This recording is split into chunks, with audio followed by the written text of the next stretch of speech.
Salam, hər vaxtınız xeyir olsun. Damarları təmizləyən, qədim zamanlardan gələn bir resepti nəzərinizə çatdırmaq istəyirəm.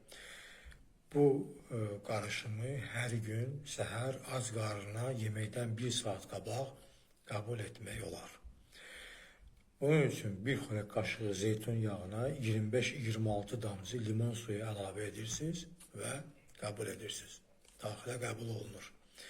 Bu qarışım nəinki damarları təmizləyir, eyni zamanda mədə və bağırsaqları, öz kisəsini, qaraciyəri təmizləməklə funksiyalarını yaxşılaşdırmaq olur.